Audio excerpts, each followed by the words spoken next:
name is Wendell, and I'm doing this video because you may be wondering whether or not shoulder surgery is right for you or if it would be worth it. Or perhaps you've already had shoulder surgery and you're recovering and you're just looking for information. But whatever reason you're doing the surgery or considering the surgery, I think it would be wise to do your research and make an intelligent, informed decision that would be best for you and for your situation. If you've ever played contact sports like football or hockey, you know how important your shoulder is and how important it is to protect your shoulders. Now, I had my shoulder surgery actually done in the Philippines at Cardinal Santos Medical Center in Metro Manila by Dr. Jeremy Munji. Shout out to you, Dr. Munji, if you're listening or watching this. The most common type of shoulder surgery is going to be a rotator cuff tear repair, total shoulder replacement, impingement for labral tears. Those are going to be your most common.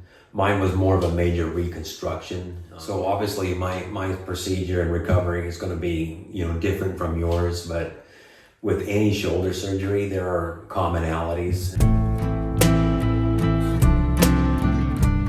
So having shoulder surgery, is it right for you? I can't say. But I will say this, that having shoulder surgery is rather a big deal. It's going to take a lot of hard work. It's going to take pain. It's going to be a big setback. There's going to be a lot of things for quite a while that you can't do. Your shoulder is not just a part, not just a piece. It's not just a joint. It's your core. Your shoulder is a very complex and dynamic system of these muscles that form in this capsule, this almost like a hammock of tendons that holds the top of the arm, the humeral head, in this very soft connective tissue capsule. I would recommend, if you can avoid having the surgery, then to do anything else to exhaust all your other options before going into having a shoulder surgery.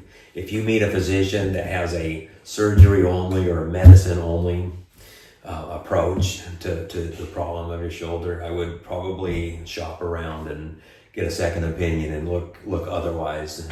I think the shoulder surgery should be your last option and not your first. Just one example of avoiding the shoulder surgery is adhesive capsulitis, also known as frozen shoulder. But this most often can actually be alleviated and resolved, or at least improved, with non-invasive modalities.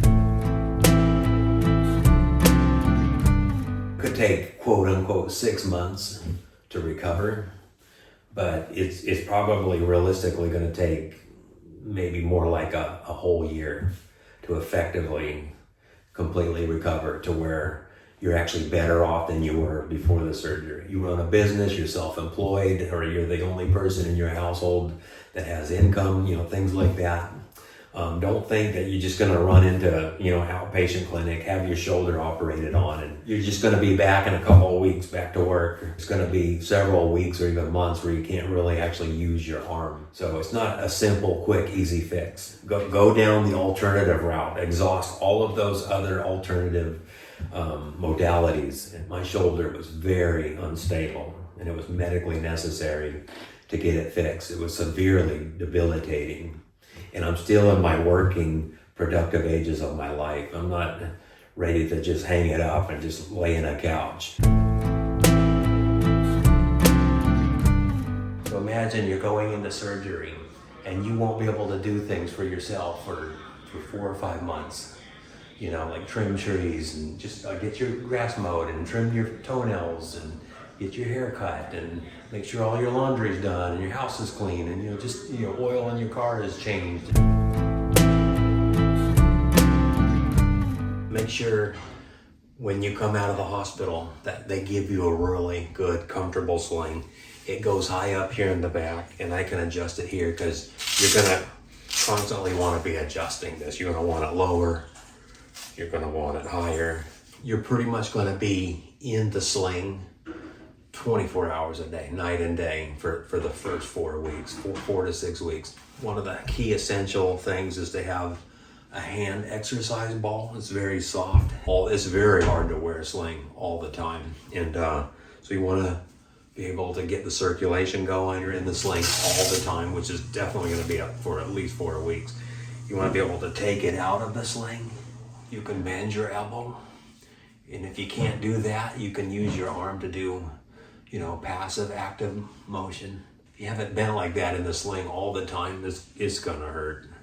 So dangle it, bend your arm, twist it this way. Twist. You gotta have this. You put it in your armpit.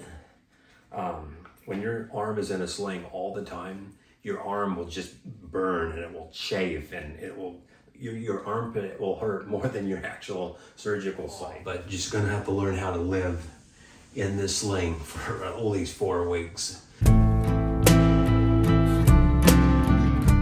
Your arm for the first 4 weeks, consider it not even available. You won't be able to reach up and floss your teeth. Just take these interdental like toothpicks, and they're for flossing, and you can just get in between your teeth. In the first week of your surgery, you're gonna want ice on your shoulder, probably almost at all times. You wanna reduce the swelling and the inflammation, which will cut down on the pain, because the first week is gonna be a very critical time for your pain. You're gonna have to take probably some pretty strong pain medicines. You really wanna take care of your incision after surgery. You wanna, change the dressings as directed by your surgeon and get that to heal up and to close. Up to 10 days, you only just want to get it kind of wet just to clean it and then wipe it off, pat it down. But after a couple of weeks, you should be able to get into a shower. Make sure you can do everything you can to stay healthy. You don't want to get sick. You don't want to get your neighbor's cough. This is a glass full of fresh squeezed lemons. Put a good liberal amount in there. I'm going to put 4 of these spoonfuls in there. Fresh squeezed lemon. You can use lime too.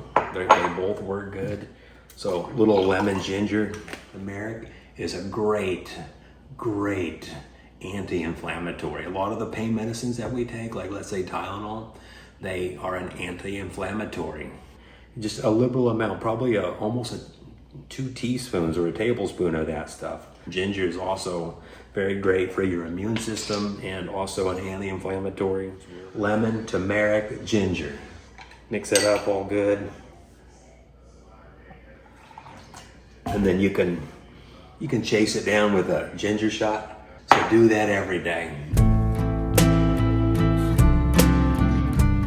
I wear a shirt that's really loose, very soft, comfortable. I can sweat in it, and it stretches pretty good. And I can get it off. It's stretchy. After your surgery, wear some loose fitted pants. Make sure the bottom, they're not those skinny jeans or the bottoms that are tied with an elastic band. Make sure it's loose on the bottoms. When you take these off or you go to the bathroom, you don't want to be struggling with belt buckles and with zippers and ties and all kinds of like accoutrements to your pants. You just want a very simple elastic waistband. Go down and up. This is not gonna happen, trust me. After surgery, you're not gonna be sleeping in your bed. Sleeping in a recliner is probably gonna be reality for 3 or 4 months. For the first couple of weeks, you may have to even just sleep like on your couch or in some kind of a chair position and just try to prop up both your elbows and cradle yourself and maybe get nice like comfortable pillow back here and just kind of like sleep like this. So for the first 4 weeks, for a good first solid month, you're pretty much gonna be in your sling all the time. If you don't have a recliner, I would probably go suggest and buy a very good, nice, comfortable one. And maybe even automatic to where you're not struggling on pulling things.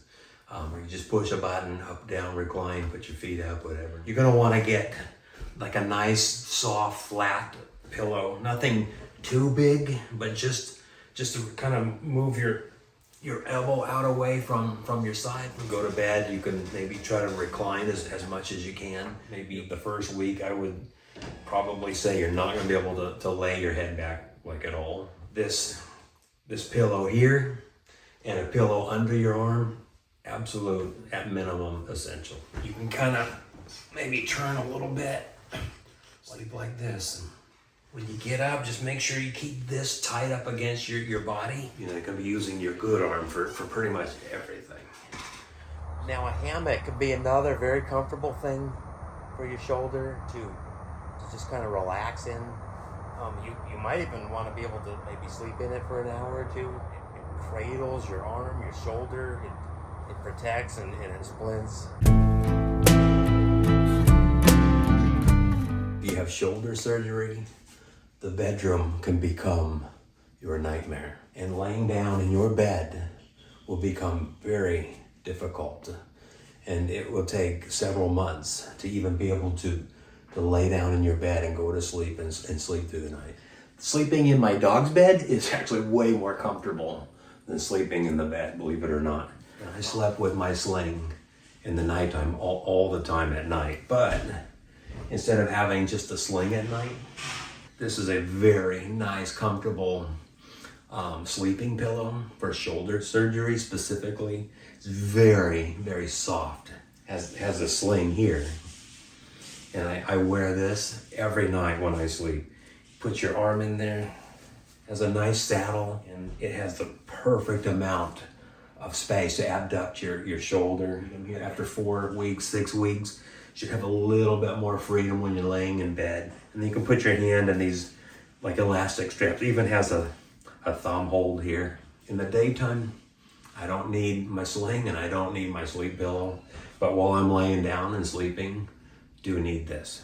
I sleep in this bean bag here. The bean bag is for teenagers. They watch, movies. It kind of cradles you in on each side. When you're doing shoulder surgery recovery, you're gonna probably end up at the store buying a bunch of pillows. And with this bean bag, I really only need 3 or 4 pillows. I can lay on my side. See, my arm is staying in the sleeping pillow. It's almost like a sling, but it's very comfortable.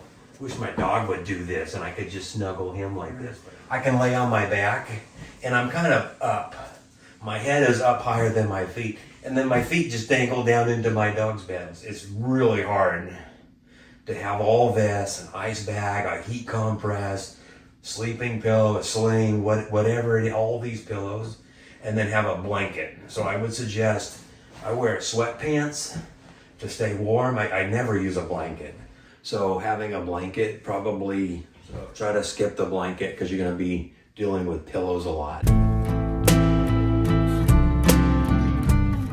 Please be very, very, very minimal and light on the pain medicines. There will be a lot of pain, but there are a lot of things you can do to alleviate that pain. Pain medicine for the first week is critical. You're gonna have to have it. But after that, think of other ways. Strong narcotic pain medicines only the first 2 weeks. They are a quick fix, but shortcuts can be dangerous. Take an only pain medicine approach to this shoulder surgery recovery. You're going to be at very high risk of becoming dependent. Pain medicine should be the last resort, not the first.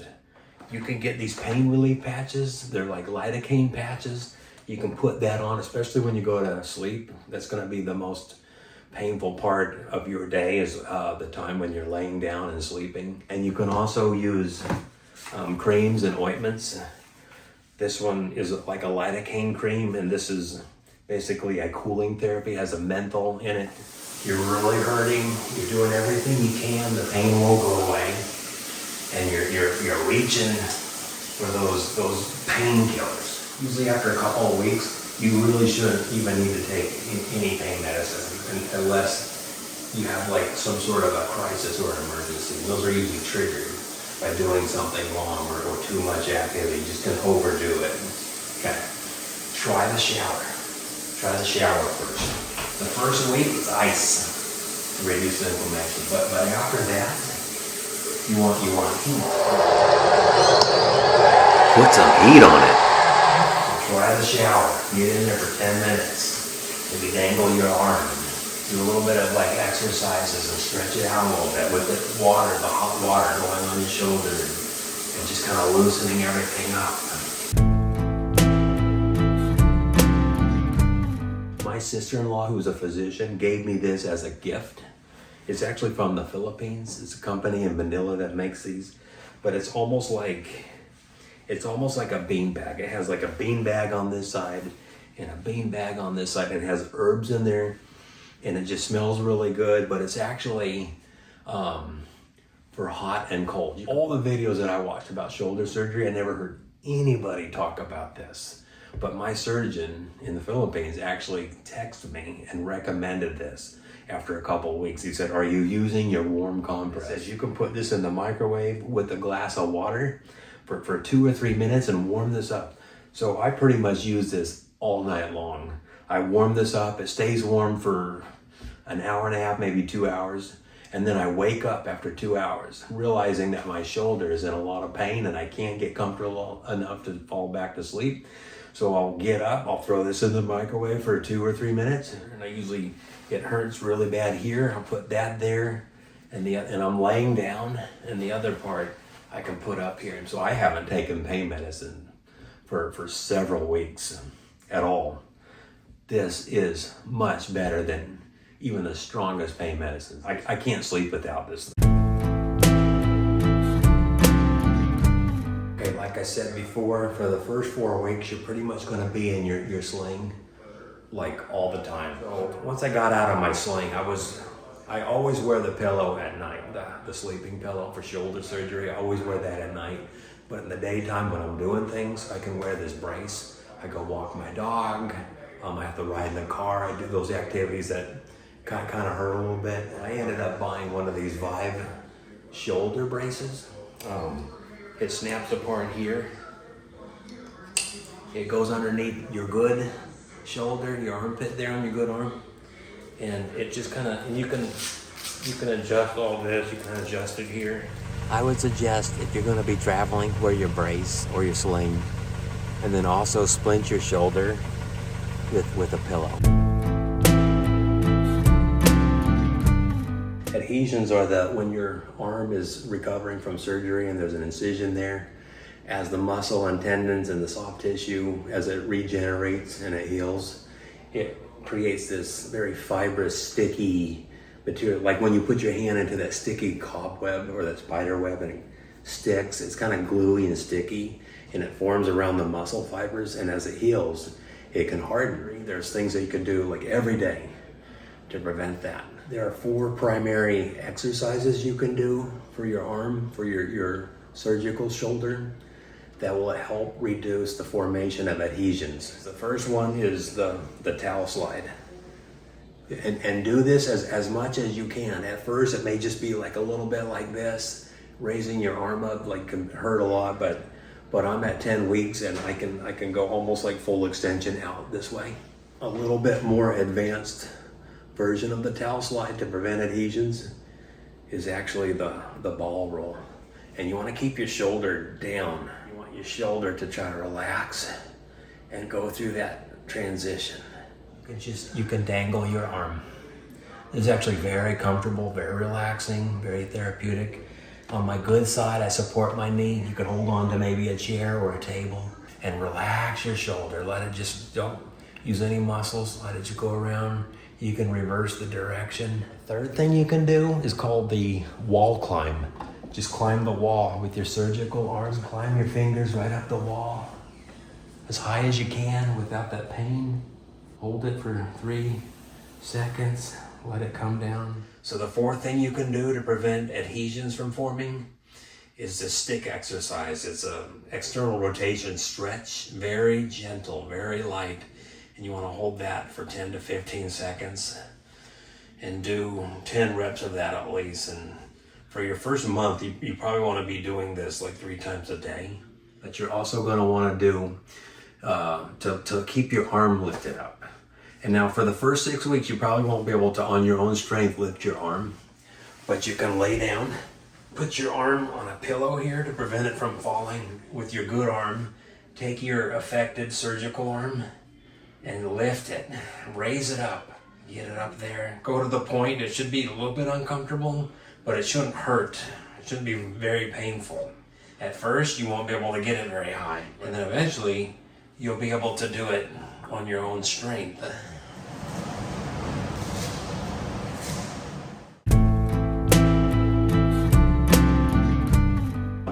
10 weeks out of surgery. So being able to lift your arm up with a glass or with whatever's in your hand, putting more you extend and elevate, the better off you will be in your healing process. So I'm using my arm. Just use your arm in real life.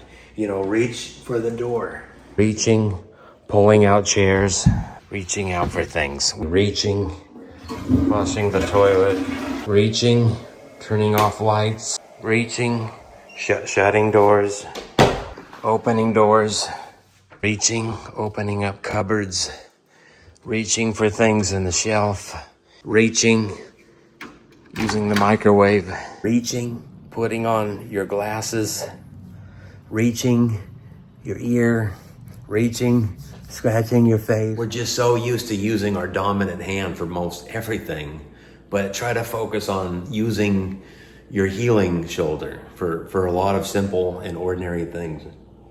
If I bend my knee enough, I can reach down there. So now I'm doing things that I can do. It's like the old proverb, you know, use it or lose it. Try to get a balance where you don't overdo it, but you do a lot for yourself. You want to remain active and independent. You got to do as much for yourself as you can. Never trouble another for what you can do yourself. This great wisdom is coming from a man who accomplished much in his lifetime and changed the world. Not only did he own slaves and servants, but he also owned several dozen copies of the Bible. But you'll know what you can and can't do because of the pain. The pain will tell you what's allowable and what is forbidden. Eventually, you're just going to have to find a way to get back into your activities of daily living. Now, if you do have access to a swimming pool, or if it's in season and you can use one, this is a great way to get your shoulder moving again. You're not using gravity at all. This is just a great way to get a lot of movement in without exerting a lot of force. You can build up range of motion and then work on strength. But when you don't have the strength in your arm to even raise it or lift it, get yourself in the pool and build up some flexibility. Get some constant movement. You can slowly kind of move back. It's up above my shoulder right now. You can hold it there. You can do reps of this. You don't have to be able to swim to use the pool. Now, if you do have access to a hot tub or a thermal pool, this is the best way to actually get some stretches and exercises in and really reduce that pain. So the warm water, just like a shower, like a warm hot shower, it just gets the circulation going. So it's kind of like a 2-in-1, killing two birds with one stone. We began to do some of those flexion exercises. Get those rotator cuff muscles really activated. You can do static holds.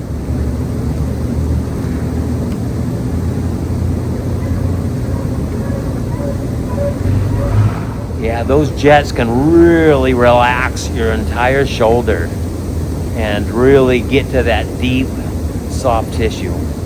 Now, if you can get into the ocean, this would be the greatest way. Find a nice, beautiful, clean, calm beach without any big surf or any big waves, and just move your arms. My mom, years ago in her elderly age, she was walking towards me and I was taking a video of her with my dog, and she walked like this. And so she came up to me and I asked her, Mom, why do you walk like this? And she says, oh, well, years ago, I got into a vehicle accident and I was the passenger and I hurt my shoulder and went to the doctor and he sent me to physical therapy and they had me doing all this stuff, but it hurt too much. So I didn't do it. It will be painful and it will be uncomfortable and it will be hard and challenging. But your attitude towards doing it and overcoming it and accomplishing it and conquering it and getting better will make all the difference in the world. Also, do not go too far to the other side and be all gung-ho and just overdo it to where you actually later, maybe the next day or that night, have so much pain that you actually don't feel like doing anything the next day. But I would definitely recommend before you do whatever it is that's prescribed for your stretches and your exercises, I would put on some cooling therapy relief. Ooh, I love that smell. Really opens up the pores. So follow whatever is prescribed by your physical therapist and your surgeon. They should be working together on the same page. Really activate all those rotator cuff muscles.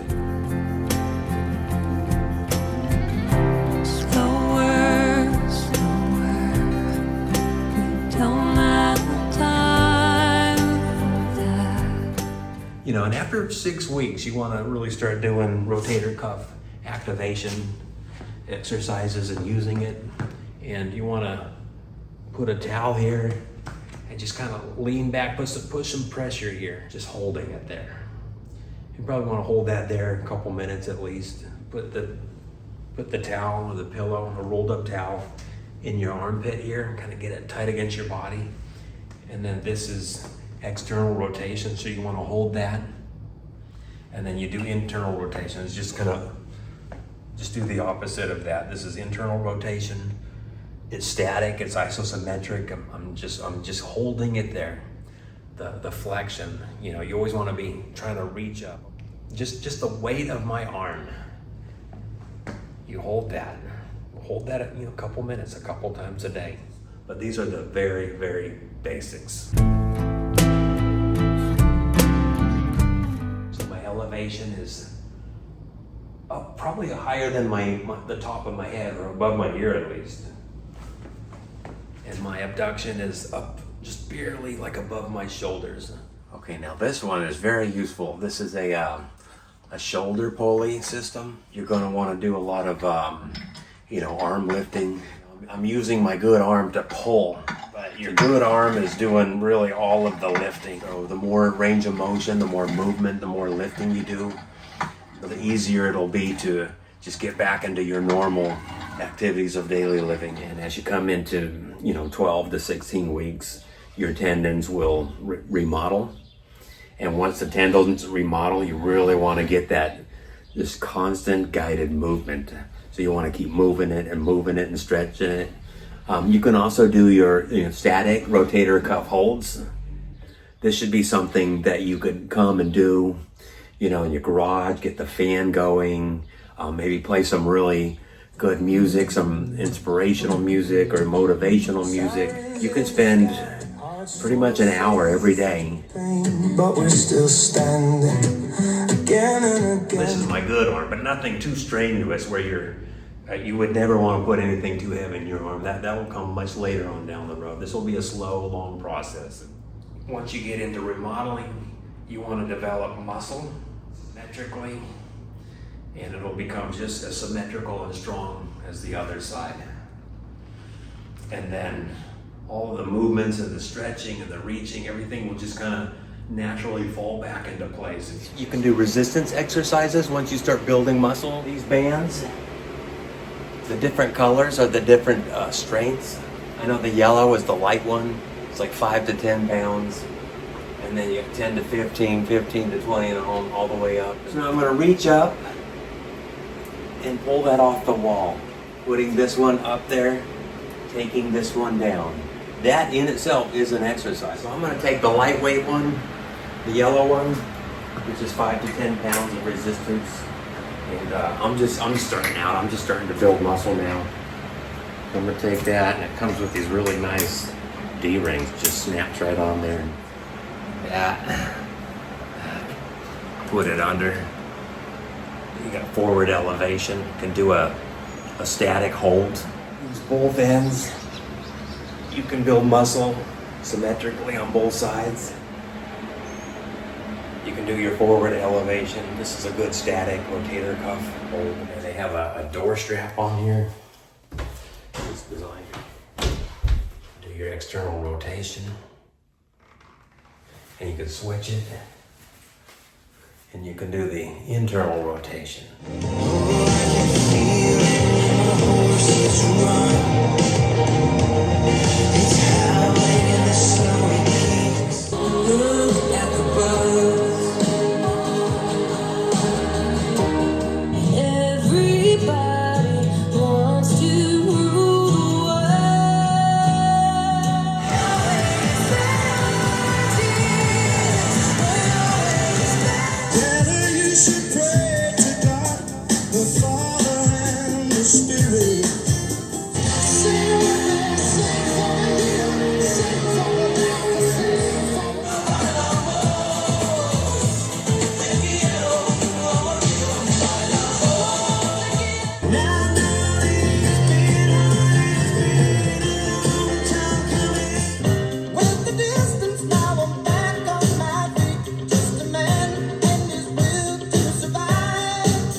You don't have to know how to dance to do this.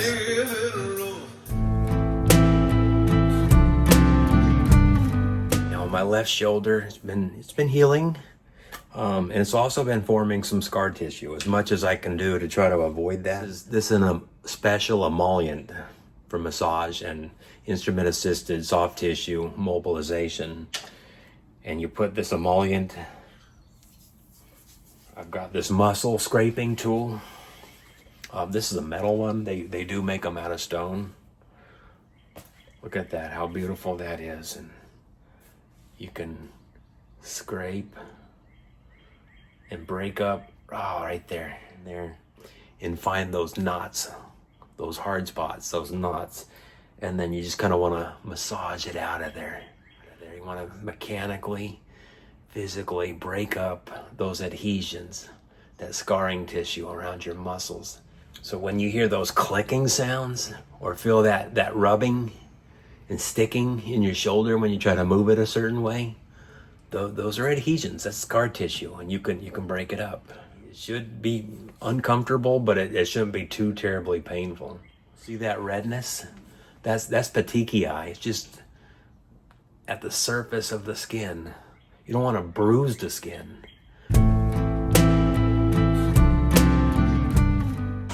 Driving is always going to be a big issue because driving is symbolic of independence. We all want to be independent, but don't rush it. I would definitely say talk to your surgeon or your doctor about driving when you're ready. But I personally, in my own opinion, I would say if you need one of those swivel wheel aids that helps you steer, I think if you need one of those, you're probably not able to drive. You probably shouldn't be driving. So I really hope that this video will help you. It'll help you to make a decision whether or not you want to have the surgery. It'll help you in your recovery process to regain full strength and mobility and to get your life back. With me and my shoulder, I do think it's worth it. It's hard, it's challenging, but I think it will be worth it because I can get my shoulder back and I can effectively, actually, literally give my life back. So a big shout out, thank you to Dr. Jeremy Munji and also to my friend Christine Bernal who referred me. The shoulder is just so dynamic and complex and amazing that it actually, I think, debunks the theory of evolution. There's no possible way that it accidentally, spontaneously evolved over billions and millions of years.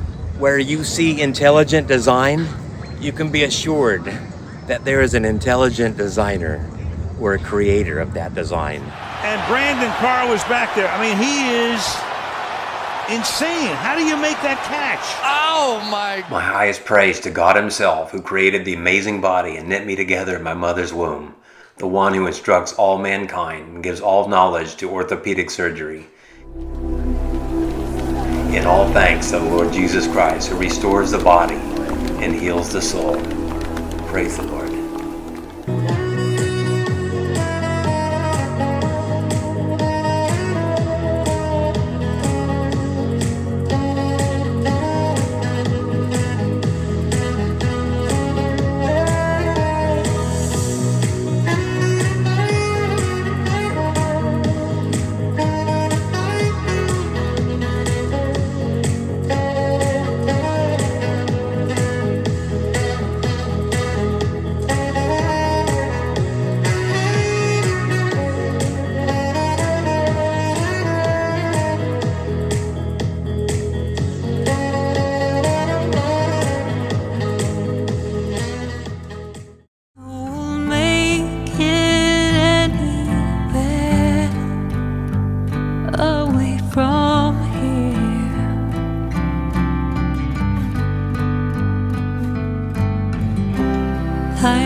Everything in the Philippines is all like modern, state-of-the-art. It's very professional, it's clean, it's aseptic technique, very safe, and very effective. They're all very good doctors and surgeons. All the doctors and surgeons there, they study the same medicine that we do here in America. They speak English. Dr. Munji, he actually trained in Europe, and he's been practicing for over 20 years. He's very, very experienced. I had major left arthroscopic tenodesis of the long biceps. I had a very large Bankart lesion that was repaired using the DOS, or the dynamic anterior shoulder stabilization method. And I had a Hill-Sachs lesion, a compression fracture, using the remplissage reconstruction. And my glenoid bone loss was about 18%. So it was right at the limit of what could be done surgically for that. I had a severe labral tear that was repaired with capsulorrhaphy. I had 3 Arthrotex anchors placed. So I went outside of the medical establishment and I paid out of pocket, and I literally just paid for everything, like itemized everything. Had labs done, would go and pay. They would stamp it paid in full. And then I would bring it back to the lab, and phlebotomist would come out and draw my blood, and it would be processed, and the lab results would be put into my medical chart. I got a folder of all my prescriptions, my scans, my receipts. It's itemized out, you know, my procedure, and then right there, it's like stamped. It says paid in full. I got charged for, you know, the equipment and the machines. I got charged for the aseptic drapes. I got charged for the syringes and the gauzes for the nasal cannula. I got charged for oxygen therapy at 2 liters for $6. And I got charged for the suction equipment and for the cardiac monitor. I paid for the transmedic suture walk, transmedic swivel lock and bio screws, like $800 each for those. I paid pretty much for 3 tapered fiber wires for like $195 for 3 of those. I paid the anesthesiologist. I paid the surgeon professional fee. My labs, you know, I had sodium, potassium, A1C, BUN, creatinine, and I had the CBC all for pretty much like $100. I had my EKG done for $17. I had my chest x-ray done for $17, and I also had an MRI of my left shoulder for like $183. An MRI in America, especially through insurance and coverage, it would be at least like on an average of like $1,500. So if you don't have medical coverage and you need to have a surgery like this done, and you don't want to, you know, go down and have to be responsible for, you know, $60,000, $80,000, then, you know, maybe going to Cardinal, Santos, or to the Philippines or Manila or something like that, you know, something like that could work out for you. You can just afford to pay cash rather than paying, you know, like $10,000 for, you know, a sterile piece of suture thread. They're going to buy the medical equipment and all the stuff that they need to do a surgery like this from the same companies and from the same suppliers and manufacturers that everybody else around the world is buying and getting it from. I got nobody calling me or sending me letters or getting any mail or any requests for payments or any hidden charges that I didn't know about that are now being discovered. I got none of that. I'm completely free and clear. When I walked out of the hospital on the day of my surgery, it was stamped, marked, you know, paid in full, and it was done. Free and clear, and I got no worries. Hey, this video is for Tyler. Got my sling on. Flying back. Thank you, Tyler. Thank you so much, Tyler. Appreciate you. Just so meaningful. Thank you. Flying business class for the first time. And yeah, I was really worried about flying back because I just had so much pain. Light up, as if you have a choice, even if you cannot hear